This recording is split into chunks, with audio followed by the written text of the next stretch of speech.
जैसा करोगे वैसा भरोगे। ईरान ने अमेरिका और इसराइल पर वाज़ेह कर दिया कि मुमकिन हमले पर खबरदार भी किया कि किसी भी जारियत का फौरी तौर पर जवाब दिया जाएगा। अस्करी हुक्काम ने कहा कि हमारे पास सलाहियत भी है, इरादा भी है और जामिया मंसूबा भी तैयार है।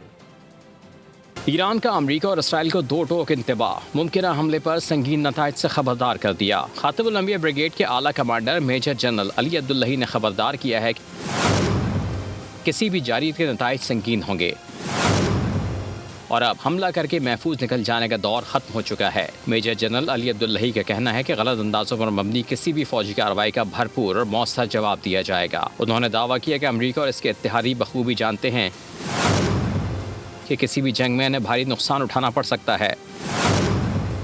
कहा, अमेरिका और इसके किराए के सिपाही अपने सामान में कफन लाजमी रखें। ईरानी खबर एजेंसी तस्नीम के मुताबिक ईरानी कमांडर ने कहा कि ईरान के पास न सिर्फ मौसर दिफाई सलाहियत मौजूद है, बल्कि किसी भी मुमकिन जारियत का जवाब देने के लिए वाज़ेह हिकमत अमली और जामे मंसूबा भी तैयार है। सब्सक्राइब करें और बेल दबाएं ताकि कोई खबर रह न जाए।